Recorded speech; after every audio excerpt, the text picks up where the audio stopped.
Hey guys, Coach Royce here, and do I have a treat for you today? Today I'm going to teach you how to address FAI, or femoral acetabular impingement, also known as pinchy hip. Squat down, do you feel a pinch in the front of your hip? That is FAI, or most commonly referred to as FAI, or misdiagnosed. What is FAI? Well, first of all, if you have not watched my previous 3 videos in this series, please pause the video, go back and watch those, get up to speed. If you aren't going to do that, I'm still going to try and catch you up to speed on what FAI is. Today we're going to be treating it, like I referred to in the first 3 videos of the series, as if it is only a dysfunctional rotator cuff. So, what is the rotator cuff of the hip? Really quick. This is the hip. This is the hip. This muscle acts specifically to flex you at the hip and to internally rotate the femur. Internal rotation, right? More specifically, you can see that there are basically 4 attachment points across the ilium or the pelvis. One of them specifically attaches more anteriorly to the leg or the femur or the greater trochanter. That particular portion of the glute minimus muscle acts more specifically on the movement patterns that we're trying to address. So the very first thing you're going to do, I'm going to teach you guys 3 strategies on how to address this. The very first thing we're going to do is figure out how to get this guy unglued. So this is a psoasinator. You can thank Kelly Starrett for this. This is 4 tennis balls taped together, and it takes literally 2 minutes to make. Highly recommend that you do this specifically for this. First thing you're going to want to do to address this is quite literally to lie on your side and insert the psoasinator directly into this posterior portion, the backside portion of the glute minimus muscle, and I'm going to point to that on the side of my hip here. So pelvis, pelvis. As you can see, it's more to the back side, the back aspect, posterior aspect, and the lower portion of it. Back side of it, lower portion of it. You're going to know when you get it because it's going to hurt a lot if it's dysfunctional. The very first thing you're going to do is you're going to take this guy and you're going to put it right there and lay on your side, and you're just going to let it melt into your side for 3, 4, 5 minutes until it starts to hurt a little bit less. Once you've accomplished that, you're going to then move your hip through its full range of motion, moving the knee up, moving the knee out, things like that. You're going to feel things start to move.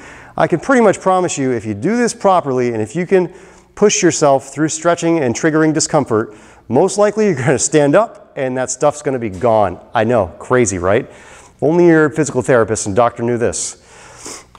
So that is triggering the glute minimus directly. That's strategy number 1. Like I said, I'm going to teach you guys 3 strategies.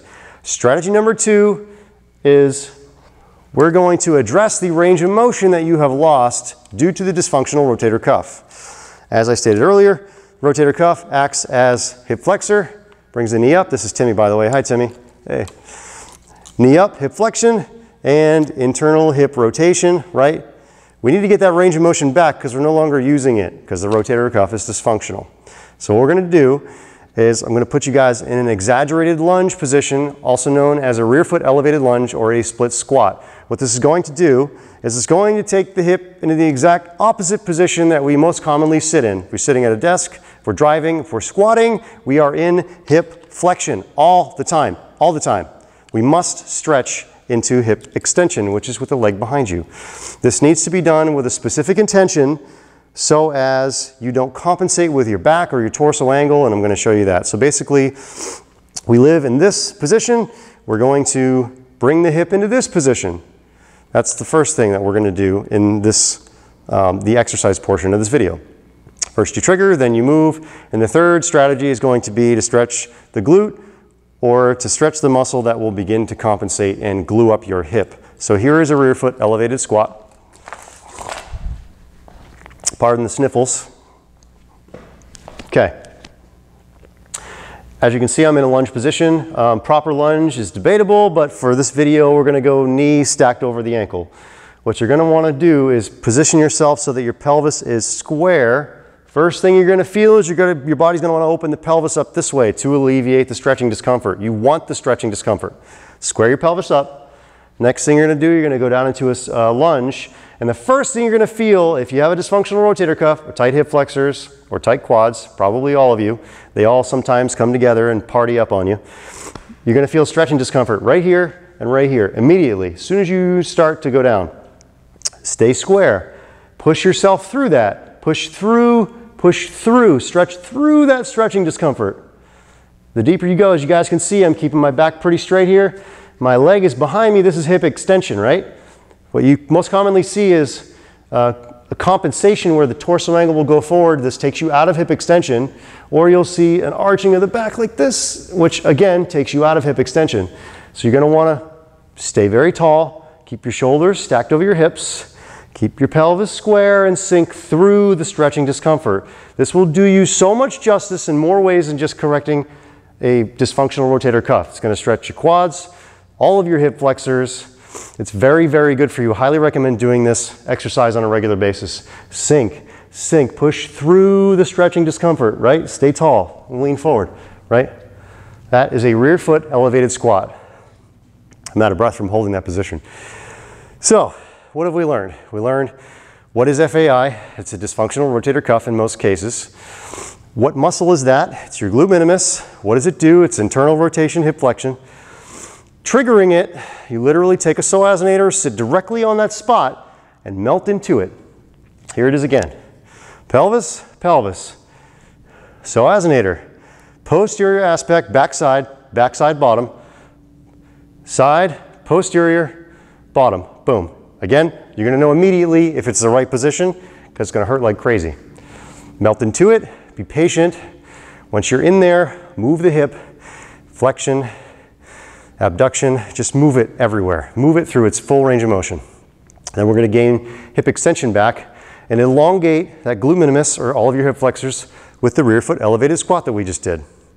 So recommendation for you guys, again, most likely you're going to get up from that triggering job and your dysfunction is going to be gone. It's insane that more people don't know this.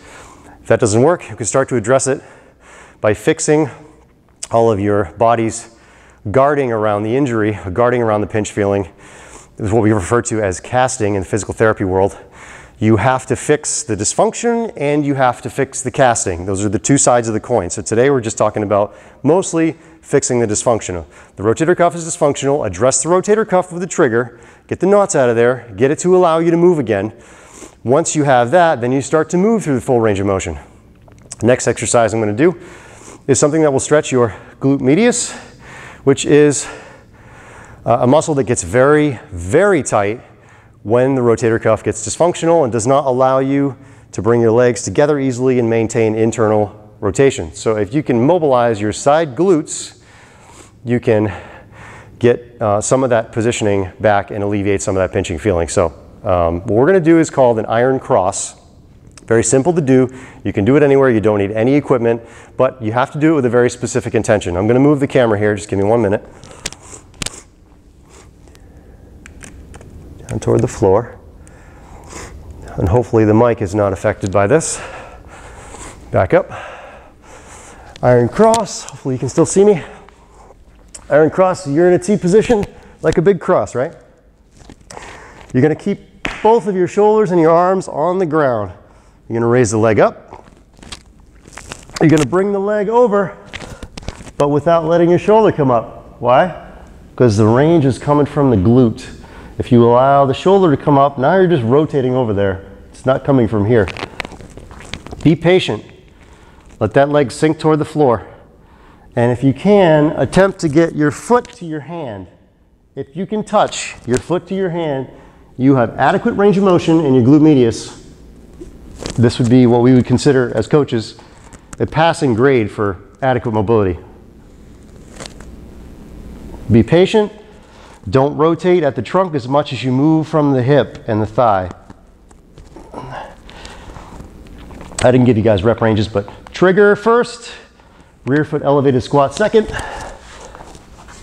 iron cross third. If you have a dysfunctional rotator cuff, I can just about promise you, you're going to walk away from this little 10-minute session feeling 100% better and psychologically feeling 100% better. So this is video 4 in my series on FAI. I hope this helped educate you guys on what's going on and how to fix it. In the next video, I'm going to teach you how to fix the casting or the guarding around the hip pinch. Today we addressed the dysfunctional rotator cuff, started to address the casting.